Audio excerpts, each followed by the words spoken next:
నమస్కారం. హరిహర టీవీకి స్వాగతం. తెలంగాణ సంస్కృతి అంటే మొదట గుర్తొచ్చే పండుగల్లో ఆషాఢ బోనాలు ఒకటి. అమ్మవారికి బోనం సమర్పిస్తూ భక్తులు ఎంతో వైభవంగా జరుపుకునే ఈ ఉత్సవంలో అందరి దృష్టిని ఆకర్షించే ఒక ప్రత్యేక వ్యక్తి ఉంటాడు. అతడే పోతురాజు. పసుపు పూసుకున్న శరీరం, నుదుట పెద్ద కుంకుమ, చేతిలో ఏరకోల, ఉగ్రరూపంతో నృత్యం చేస్తూ అమ్మవారి ముందు నడిచే పోతురాజెవరు? ఆయన్ను శివుడు ఎందుకు సృష్టించాడు? బోనాల ఉత్సవంలో ఆయనకు ఎందుకంత ప్రాధాన్యం? ఈ విశేషాలు ఇప్పుడు తెలుసుకుందాం.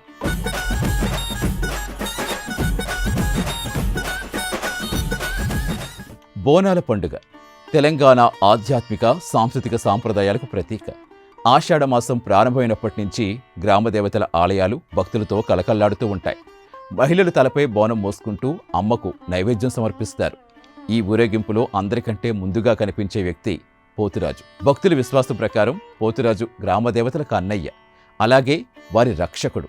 అందుకే అమ్మవారి ఊరేగింపులో ముందుగా నడుస్తూ దుష్ట శక్తులను తరిమి కొడతాడని విశ్వసిస్తారు. అయితే పోతురాజు జన్మకు సంబంధించి ఒక ఆసక్తికర పురాణ గాథ కూడా ఉంది. పురాణ కథనం ప్రకారం ఒకసారి పార్వతీదేవి ఒక పవిత్ర కళ్ళులో నీటిని తాగ్గా 7 కన్యలు జన్మించారని చెబుతారు.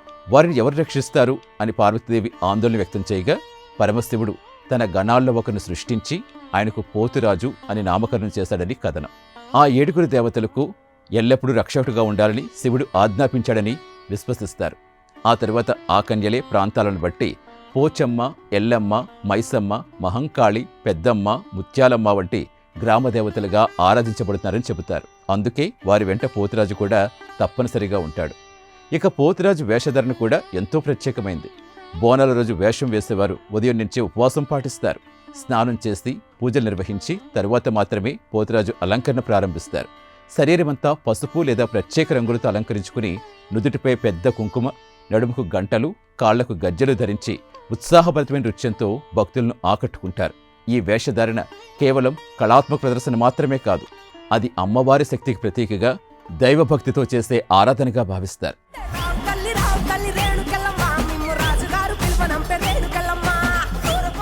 ఇక పోతురాజు చేతిలో ఉండే ఏరకోల గురించి కూడా చాలామందికి సందేహం ఉంటుంది. చాలామంది దాన్ని కొరడా అనుకుంటారు, కానీ దాన్ని సాంప్రదాయంగా ఏరకోల అని పిలుస్తారు.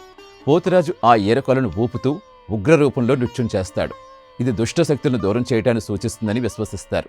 అలాగే భక్తుల మెడలో ఏరకోల వేయించుకుంటే అది ఆరోగ్యం, అమ్మవారి అనుగ్రహం లభిస్తాయని స్థానికుల విశ్వాసం.